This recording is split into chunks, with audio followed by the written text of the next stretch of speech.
much money. I just need to. Wow. There's so much. It's so hard being so rich. Oh my God. Oh my like, gosh. These jackets are so heavy and like thick. They're Thank so God. warm. I know. Thank God. Just have so much money to fan cool ourselves with. off. God, do you remember what it was like to be poor? I don't. I mean, it's like been a whole 3 days since we got all that money from the big settlement. I know. My God. Oh, dark days, dark times. Dark times. Well, this has been another Two Straws. We don't have to do this anymore because we're rich bitches. This is our last episode. See you later, suckers. Bye. No, big news. The settlement that apparently no fighters opted out of. I definitely didn't. Including the ones that testified for the UFC has been settled. The lawsuit, I mean. And, you know, $335 million. It sounds like a lot of money. It's not. Because, you know, you still have to pay all the lawyer fees, the court fees. And then there's like, over 1,000 fighters on the list. You know what? I just hope that the managers and the coaches don't try to get a hold of that. Fuck off. I want to put it past them. Don't even put that out into the universe. Okay, oh let me God. take it back. Just don't even try it. Stop don't try it. It's ours. It's ours. I need to get my sage and smudge the room after you just said that. My God. Yes. It's going to be at the most maybe a few hundred, or not a few hundred, 100, right? Like for each fighter, if they split it down the middle for everyone. I don't know. I don't know. Like that. I hope that, because I know that money could change a lot of people's lives, especially the ones that are no longer fighting, who can't get back in there and make more money. Like it's a big deal, but at the same time, you almost wish that they held out for a little bit more, or tried to take them to court and actually get what they could fully get, make a difference.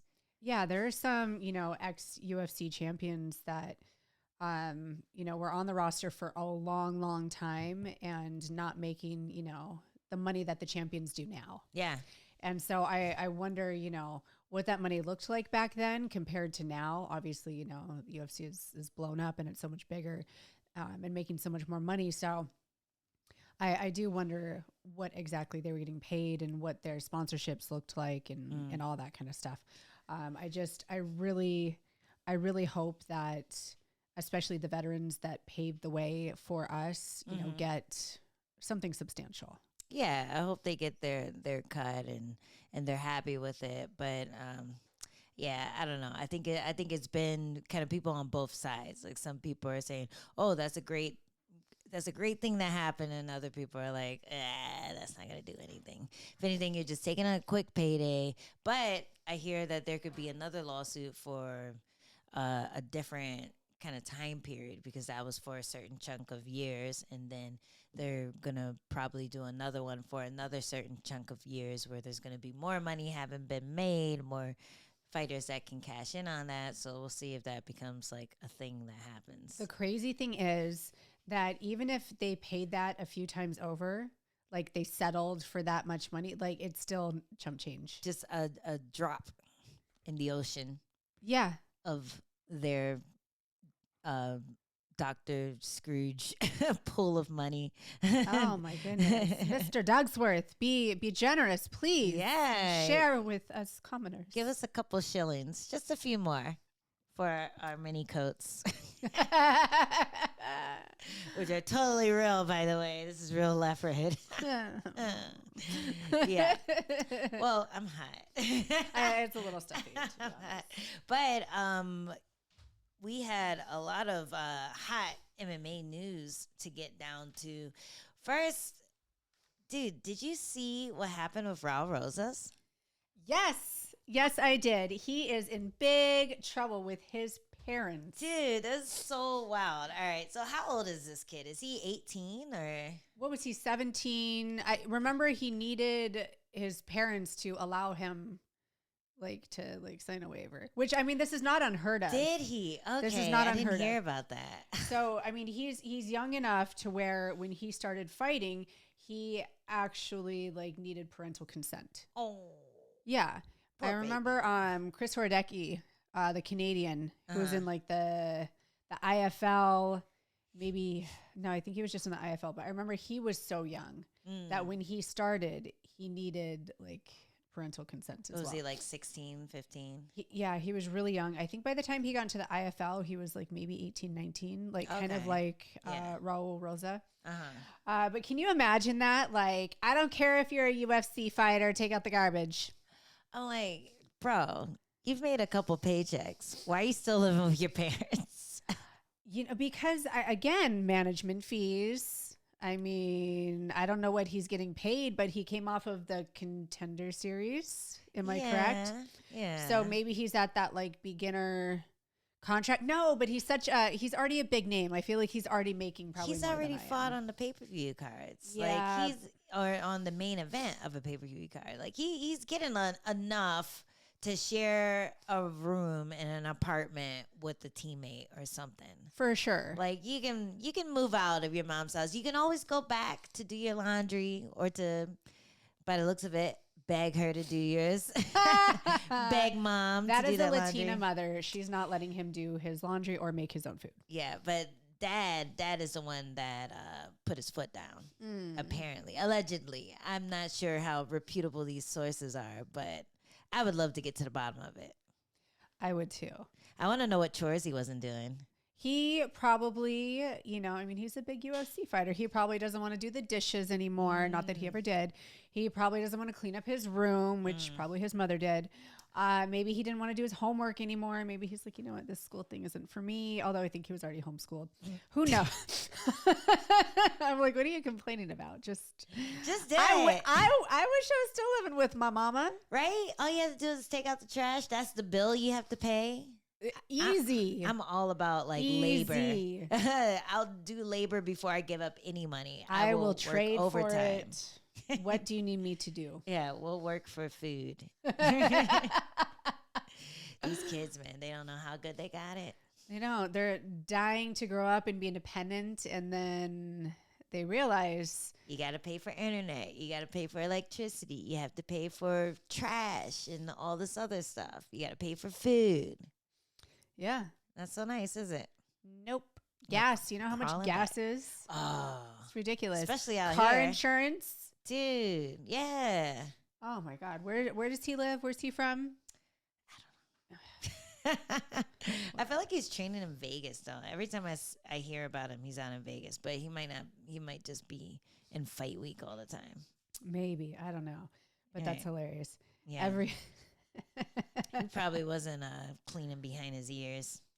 That's what he got in trouble for. Clovis, New Mexico. Oh, it's cheap out there. Well, that's where he was born. I don't know if he's still out there, but yeah, get your shit together, Raul. Don't leave home. Don't leave home. Don't do it. Yeah, just get your shit together so you can keep fighting. And don't leave home because you're going to spend all your money from your fight purses on rent. Yeah. Isn't It's that fun? not worth it. Yeah. It's just not worth it. Take it from me. I It's not all it's cracked up to be. do think if I knew that I was going to be a fighter, I never would have left home.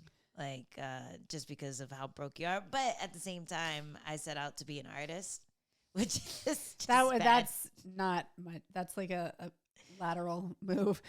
Yeah. It's just as challenging. There was no pay bump. I was like, you know what? This artist thing isn't working out. I'm going to be a fighter. Great idea. You're so smart. Well. I had a big imagination. That's all. Yeah, it was pretty funny to see that. But hopefully he could use some of that settlement to get himself his own spot, and then He's not getting any of that settlement. Oh yeah, I forgot. None of it. He wasn't even born when that Child, settlement Get started. out of here. Wait your turn. He You was have playing nothing to complain Pokemon. about. You back in my day when people started fighting, we made less than $1,000 We had to pay for our own medical. Well, we still have to pay for our medical. Yeah. But we did not get paid very well at all. And we did it happily. And now these kids, I remember when like Paige and Sage like came onto the scene and they're getting all this attention from the UFC. And I found out they wwere like entry level making like $40K. I was like, you Like, motherfuckers. what? And you're complaining about fighter pay? I made $400 to show, $200 to win, $200 to finish. I made $800 and it was gone like that. Nice. I made what is it? I think my first MMA fight I made 3-3. And I was like, let's go. But we were trying to expedite it so I could get on Tafa.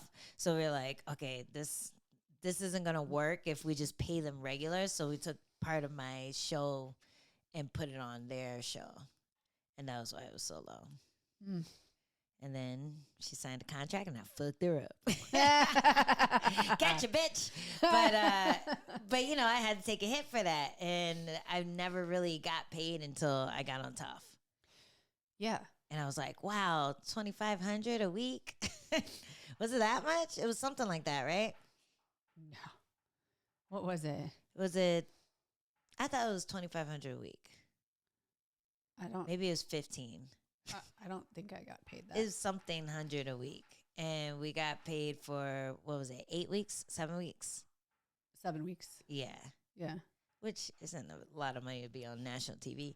But it was something. That's why reality TV is so popular. You don't have to actually pay for talent. Yeah, you just pay for assholes like us.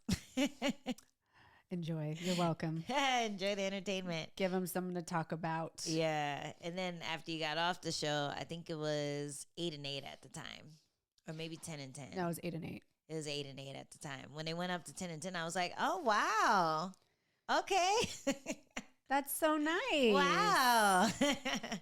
And so, good like, for you. You realize that we're coming up on our 10-year Tafa anniversary, right? We should have a reunion. A very select. Should we? As I said that. I mean, it'd make great TV. It would. Oh, God. Where are they now? I really want to know. I mean, I know where some of them are. Some of them. I mean, some of them fought. One of them fought last night. Some of them are in front of you as we speak with all their money that they got on Amazon.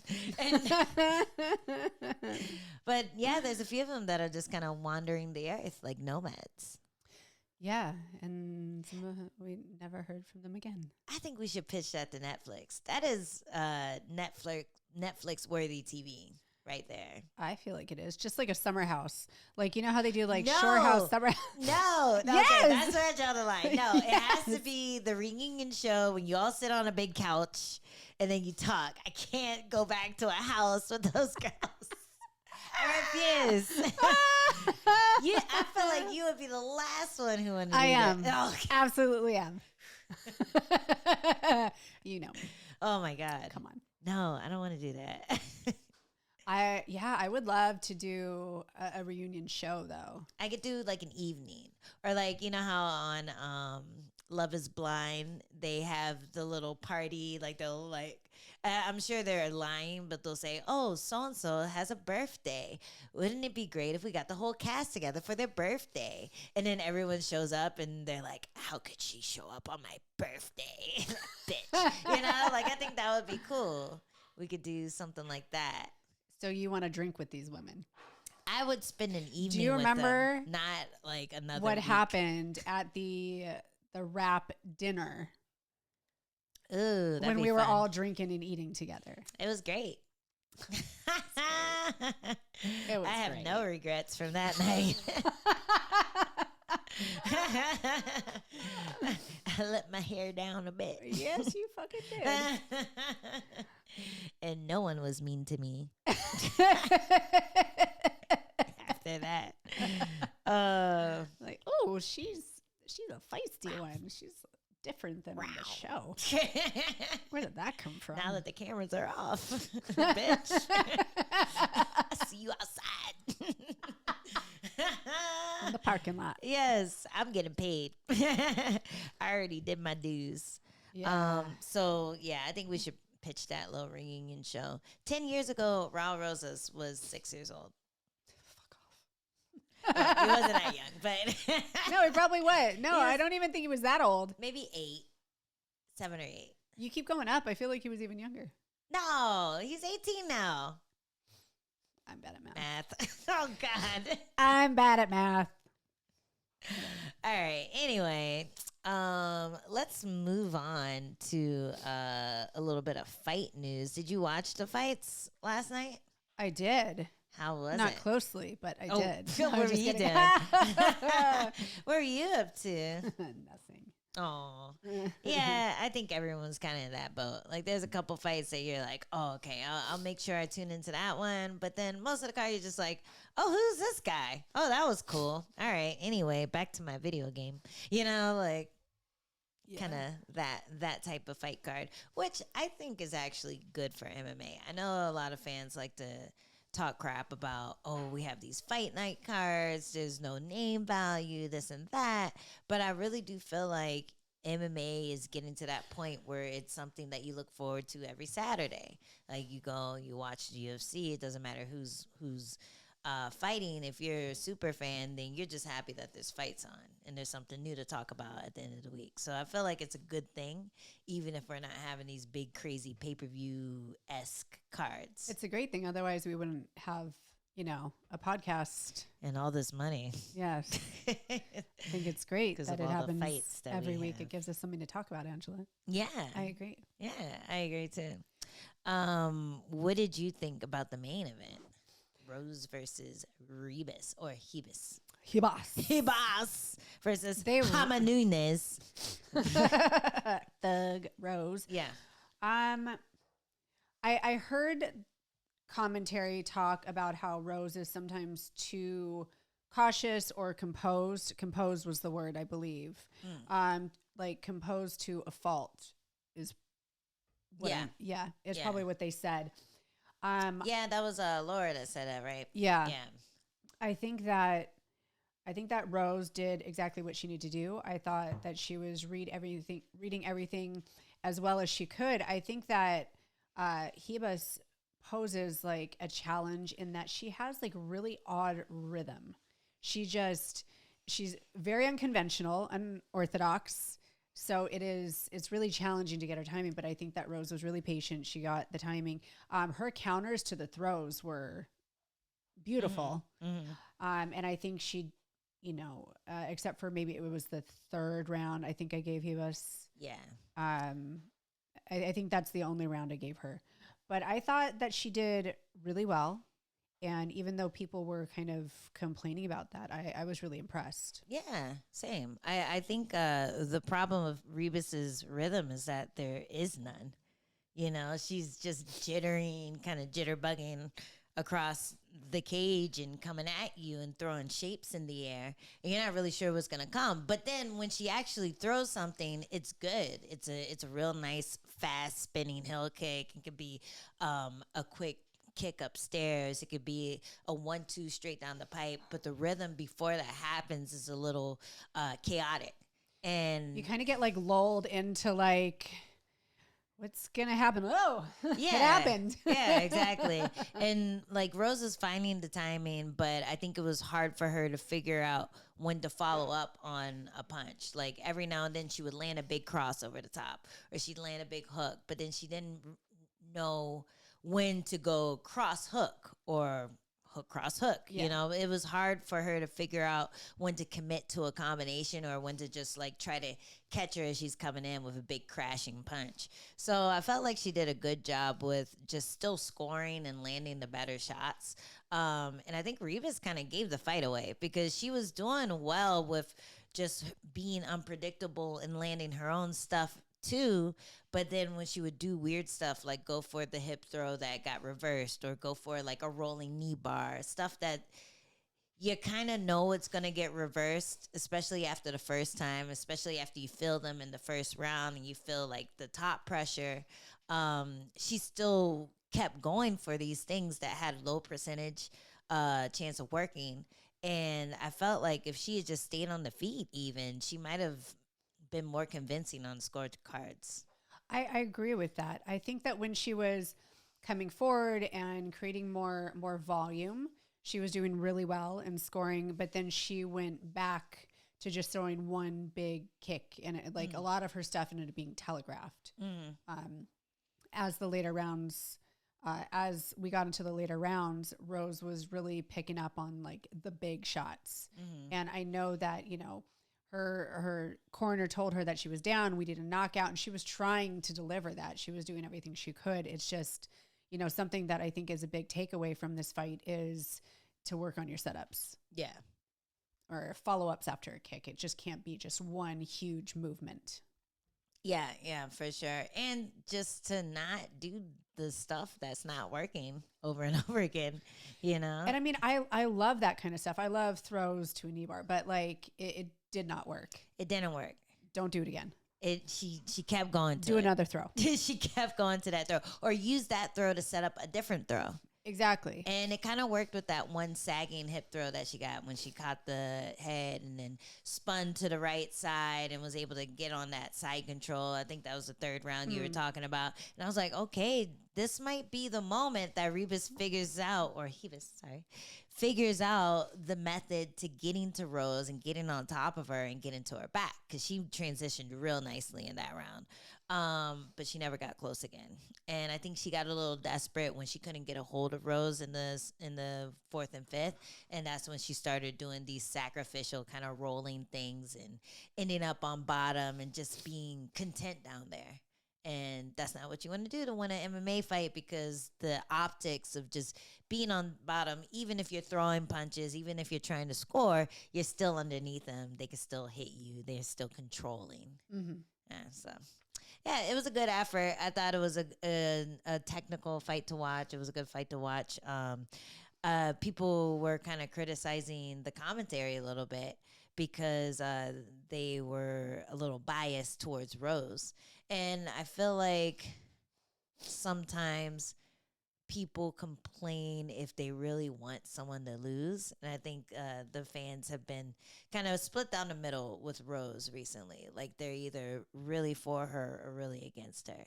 And then someone like Ribas comes in, and she's like, she is so likable. No, she's a fan favorite. Some people say likable. Obviously not Angela. Some people would say likable. I would say, I don't know. Not? Bootlicky. No. I don't know. There's something about it that just seems very, very much a front. Or not a front. Very much like fake. Just kind of, I don't know. But that's a conversation for another day. I just felt like people were really behind Ribas, and they were trying to see what they wanted to see with her striking, with her aggression, and I felt like a lot of it looked like it was either missing or not doing anything to sway the momentum of the fight. And I thought it was a pretty clear win for Rose, but I wasn't going to be surprised if they gave it to Ribas just because of the pressure. I saw a couple. I saw a couple tweets that the UFC put up as the broadcast was going on, and somebody had it like going into the third. They had it. What was it? 30-27 for Ribas. What? I was like, bro, how did this tweet get through? You know why? Yeah, maybe. Hey, you got to play the game, girl. You got to play the game. And you know what else? She had the little butt cheek hanging out. She did. She was playing the crowd. She was like, all right, you see this? And then this is for the judge in the back. Hey, Sal, check this out. Check this cheek out right here, Sal, the model. Oh, my God. He was like, yep, I score second, third she round. She wins. Take note, Kayla Harris. We talked about this last week. Kayla, come on, girl. Get them cheeks out. You're Get fighting them out. The cheek master. Yeah. You gotta compete with the cheeks. Yeah, you better get them super low cut booty shorts out there so you can compete with and you Holly better Holm. tan. because Holly Holm always comes in, not tanned. Oh, so we're going to need you. Like, we're just we're helping with optics. That's going to give you one up on the cheeks that she presents. We're making sure there's a nice. With optics. This is just putting it out there for you. Oh, man. Speaking of criticism of the commentary, you mentioned something that I did not hear about. Girl, tell me again and tell the fans what was going down on Twitter last night. Wow. Ex-UFC fighter and former WEC champ Jamie Varner took to Twitter during the broadcast and let everybody know what he thought of Laura Sanko. And it was not very flattering. He basically... the tweet has been taken down, but he basically said Laura Sanko is ruining the fights by talking so much. Leave the commentary to the people that have actually fought. A female UFC fighter should have that job. She is just annoying, and it's obvious she is trying so hard and doesn't know what she's talking about. So, don't drink and tweet is what I feel like. I made that mistake so many times. Yes. I feel like I've done it a time or two, and I have since then corrected this. What did you drunk tweet? I think I was actually with you and Adam. And we were Bad trying influence. a terrible influence. I'm so impressionable. I came up with like a little joke about Saman. Saman? Yeah, what is his name? I'm actually a fan of his. Stamina. It was something about his stamina because he was gassing out in the fight. Oh, the guy who died? No. Stamen. Yeah, I said something about Stamen looks like his stamina. Something like that. Oh, I love it. Yeah. So something we tell you to tweet. Yeah. So I tweeted it and people fucking ripped me on it. I was like, it was a joke. It was a joke. And I'm a fan of his. Oh, that's great. He won't even look at me when I've seen him in passing. I'm like, no. Yeah. And people so I didn't at him or anything. Yeah. But everybody added him. And he ended up losing that fight. Oh no. I know. It was bad. Don't drink. Did he gas? Yes, it was a joke about stamina. I thought it was funny at the time. Yeah, I feel like if I had tweeted it, no one would have had a problem with it. It's just you have a very... I get that a lot. Deadpan I get that a lot. kind of demeanor, even when they're reading what you said. I know, I got to put emojis. Yeah, right? Like, yeah. Yeah. Be careful with that. Know your audience and then play to the crowd. Yeah, sorry about that. My bad. We should have told you. Oh no, you encouraged it. So going back to I'm taking myself off the hook here. Going back to Varner and his tweets. You think that was a drunk tweet? So I was, obviously I started doing some investigating. Okay. And he's pretty outspoken on Twitter. So maybe he wasn't drunk. Maybe he was enjoying a beverage. I don't know. But I just don't think you should come after the UFC sweetheart, Laura Sanko. Yeah. And I mean, she's all class in her response. She's, said that she actually fought on the same card as him and, they were in the same warm-up room. Okay. And, she really admired and respected him and just, she is a fighter. Maybe, she only fought in Invicta for a short time and, life happened and all these things, but she was still a fighter. I fought on the same card as her. Yeah. I remember her back in the Invicta days. I think people just forget or they want to discredit because I don't know, she didn't make it to the UFC. Who cares? She's worked really hard and I think she does a good job at what she does. She always comes in super studied and she's on point with her stuff. So whatever issue he had, I don't necessarily think that the way he went about it was the best way, Yeah. because everybody came to Laura's defense. Well, for sure. I think if he had said that before she had actually worked a day, then he'd have more supporters. But because she's been so diligent and so good at what she does, she tries to make up for the expectations of her. You know, she tries to show, hey, I'm not just a dumb blonde. I actually know what these moves are called. I trained this. I understand it. I've fought. Like, this is what's going on. And a lot of times you get that criticism when someone like Brendan Fitzgerald or someone like even John Anik start to talk about technique and people jump on them. But they've been watching this for a really long time. They kind of know what they're talking about. Even if they're not in there and not competing or never have been, they still know what they're looking at. And the people criticizing them have no idea what they're looking at. So it's like, you guys are calling, like the pot is calling the other pot black. What is it? Pot calling the kettle black. Yes, that one. That one. The pots are black. Both you pots are black. You're being racist to each other. Stop it. Come together. Support each other. Yes. We're all on the same team.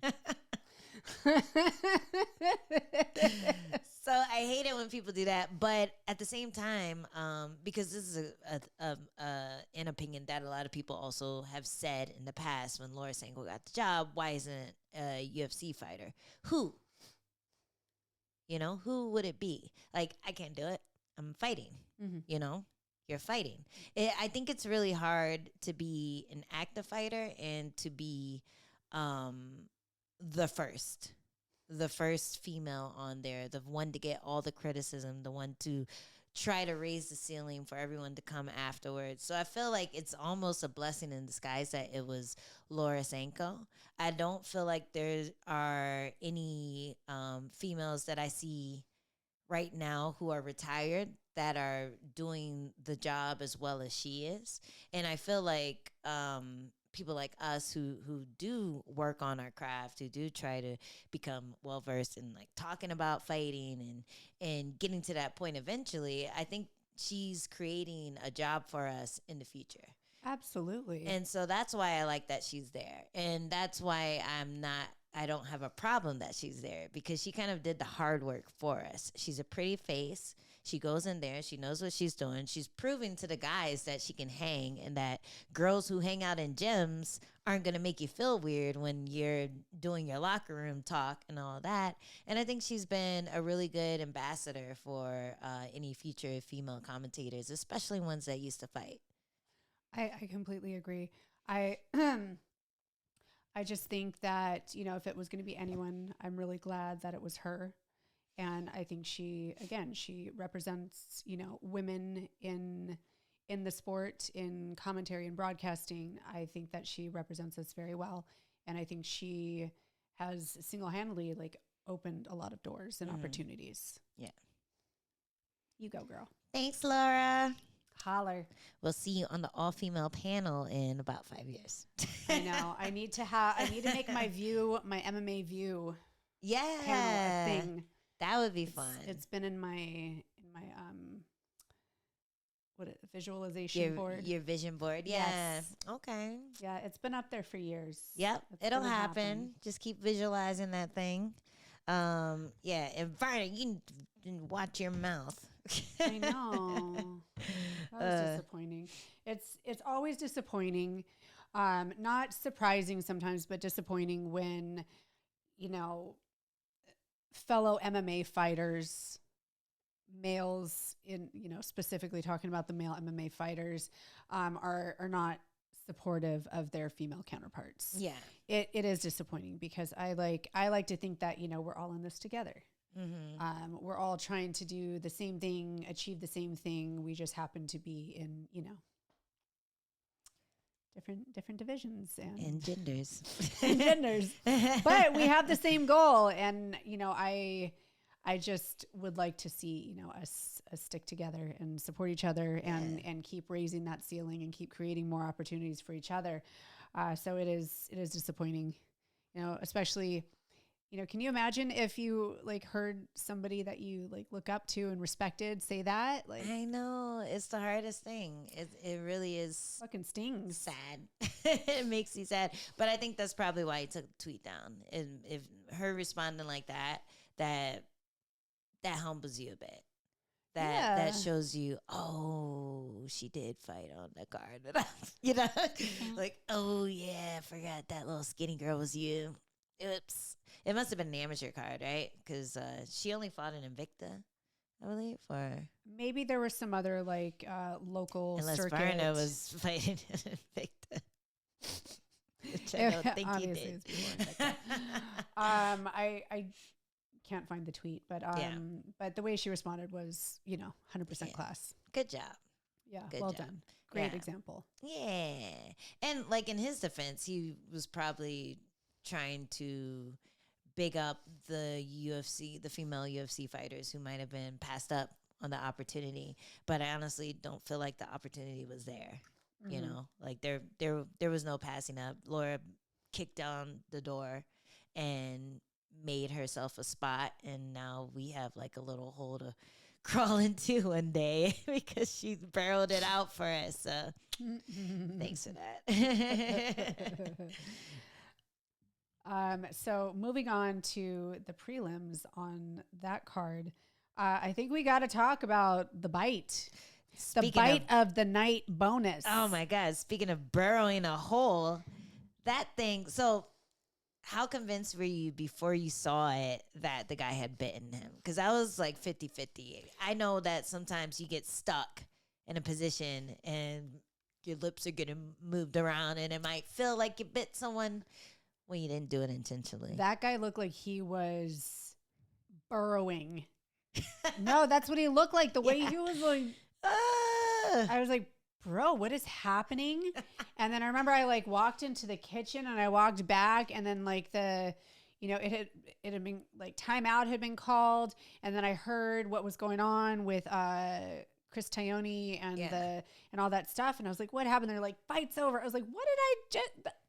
I am so confused. So I had you walked away at the wrong fight, man. I did. That fight was insane. Well, I watched it again. Okay, good. Like, I saw leading up to it, and then I remember they were kind of stalemated when he was, biting him.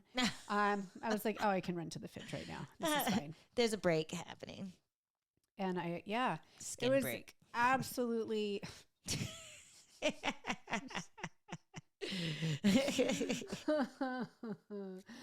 And you know what the weirdest thing was? Is there were like upper bites and lower bites. I was like, bro, how did that happen? Where's your mouthpiece? Right? Like, how did he get the top and the bottom? I want to see that mouthpiece. Right? Yeah, me too. He bit him hard. If his mouthpiece was in when... Well, you know that like when you're getting the mouthpiece molded, you have to like bite down. So there's like indents from your lower teeth on the upper row. I was like, is that what that was? I think so. Because I feel like the mouthpiece was in there. But that shit had to have been hard just because the top was imprinted just as vividly as the bottom. Damn. It was so bad. And you know what I said? As soon as I saw how clear the mark is, I was like, yo, he should go get that tattooed on him. I cringed when I saw that. I was like, are you fucking kidding me? Yes. Not only did you see? Yes. He got it tattooed. I know. I know. So funny. It's not. I'm like, oh so my God. Great. I love that he did that. I'm like, okay. I hate it so much. No, I hate my it new so list much. of favorite new fighters. You are one of them. It's permanent. Stop. I don't like it. I just, God, I feel like I would do that if someone bit me like that and then I got a bonus off of it. So that was the cool part. At least he got a bonus for getting bit. Well, you heard that he was supposed to get $25,000 and then Dana saw the tattoo and he said, you're getting $50,000. Oh, nice. Good for him. Good for him. See, a small investment got him a huge payback, huge returns. Stop. Just a little nibble. No, stop. All it took is a little nibble. Would you let someone bite the shit out of you for $50,000? Yes. Would you tattoo it on your body? No. No. So it would be $25,000 then. Fine. Worth it. I'm getting a tattoo removed right now. So I'm like, I'm good on tattoos. It was a good spot though for a tattoo. It would have been great if he bit his It's the ass. ugly. It is so. Right on that apple, you know, like. It's such an ugly tattoo. It's such an MMA fighter tattoo. I love it. MMA fighters get the worst fucking tattoos ever. It just, oh God. This is like top of the list for my favorite bad tattoos. So I thought it was a good choice. I thought it was tasteful. I like the penmanship of the bite of the night around the actual bite. I thought it was classy. Well, yeah, I don't know if classy is the word that I would use. The fight was pretty insane, though. It was a great fight. It was a really good fight. I was mad at the guy who got bit, and I feel like that's what happened. He was grabbing the cage a lot. Yeah. I think that guy never lost. I think both of them never lost before. I think the guy that bit him got so frustrated that the fight was getting away from him, and this guy kept cheating and grabbing the cage. They was like, you know what? Fuck it. Just fuck it. So I'm trying to figure out, like, I've been pissed off in a fight and, like maybe want to hit a little bit harder, like, grind the forearm or, do something like that. Yeah. But I'm also so focused on the fight that, like, I don't get pulled out of what I'm trying to do. Yeah. And he was like mad. Yeah. That's like pure frustration right there. Yeah, but I think it's also coupled with the fact that he's never lost before. Sure.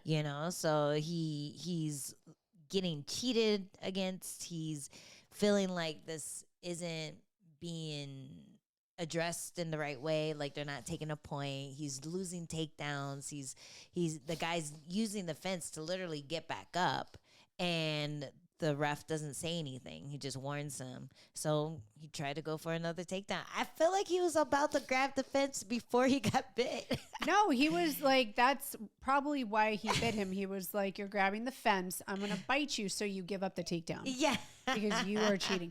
No, I get it. But how, like. I mean, that's kind of why Mike Tyson bit the ear off, Yeah. He said he was getting headbutted the whole fight. So he's like, you know what? Take a ear.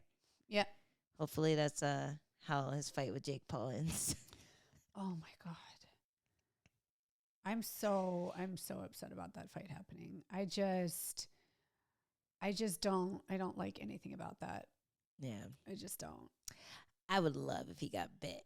Like, not the ear. I want him to get bit. You remember Batman Returns?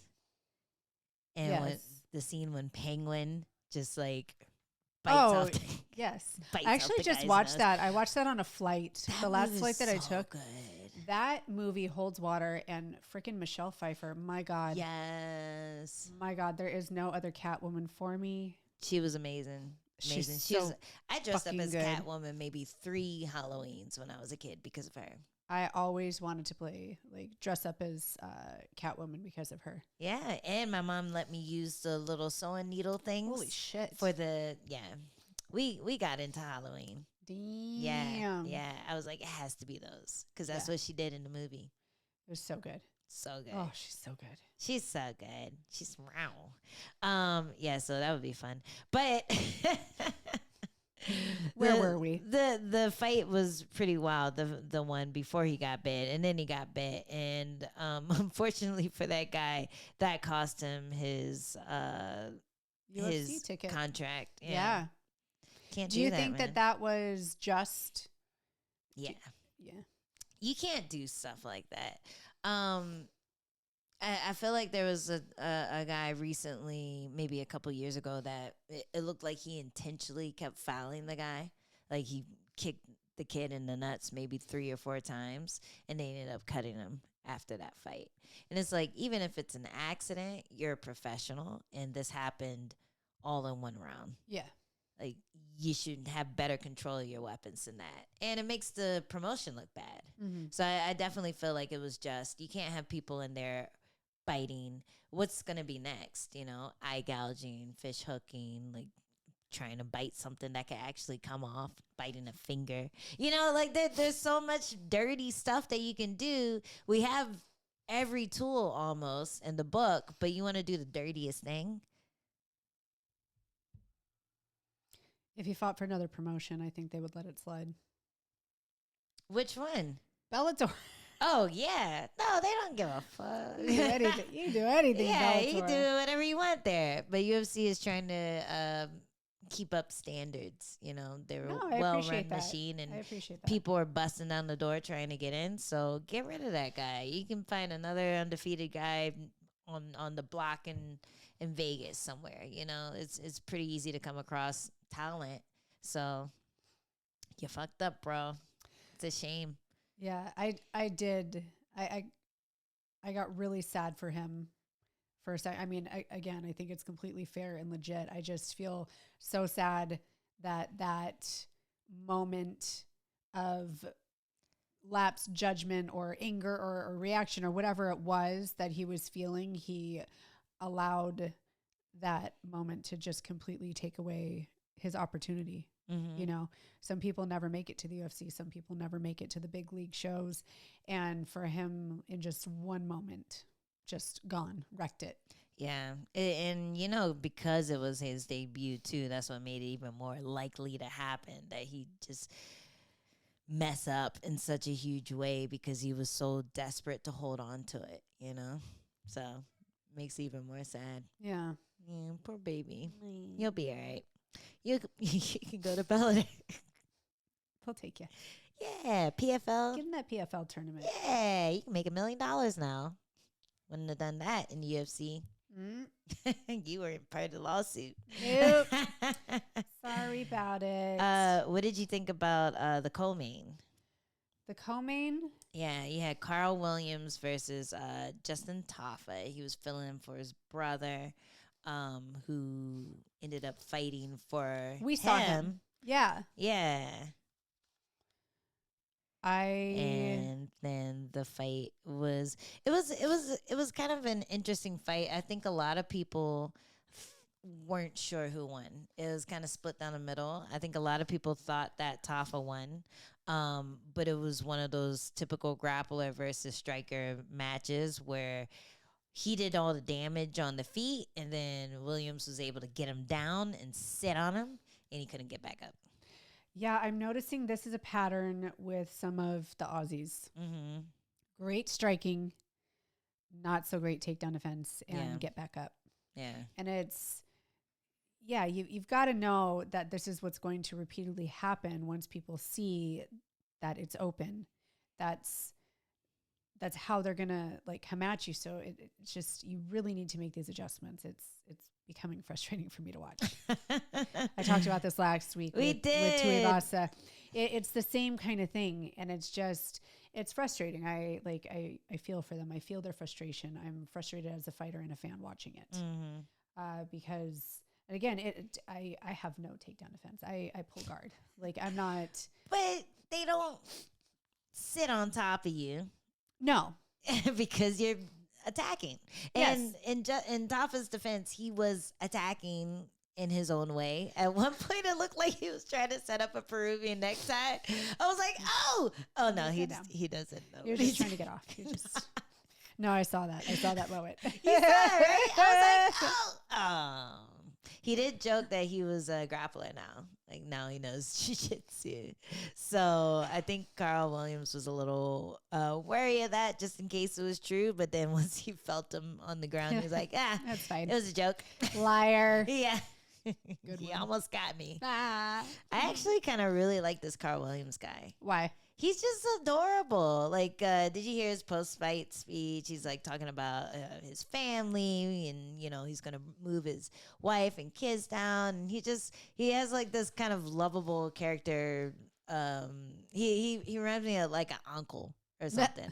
I keep calling him Uncle Karl. Like, he has that energy about him. Like, have you ever watched the Harley Quinn cartoon? Yeah. You know, the shark on it? No.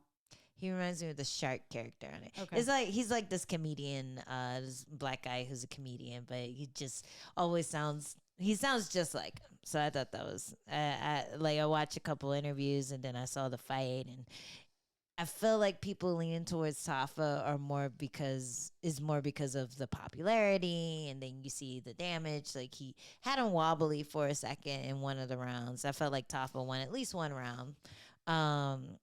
But I felt like Karl Williams in the scheme of how MMA fights are going, I felt like he did enough to win.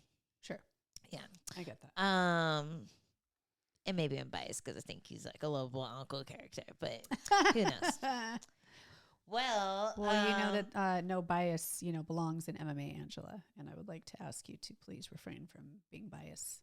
Yeah. It has no place in it. There is no bias in anything that is judged by human beings. Do better. Yes, I'm sorry. This is why I can't commentate. Good job, Laura. You're not biased at all.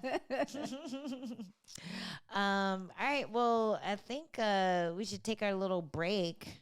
I think it's about that time. Because we have a few more fun fights to talk about and a few more interesting things that happened this week in the MMA world. And yeah, let's get down to the nitty gritty in our exclusive content. See you on the other side.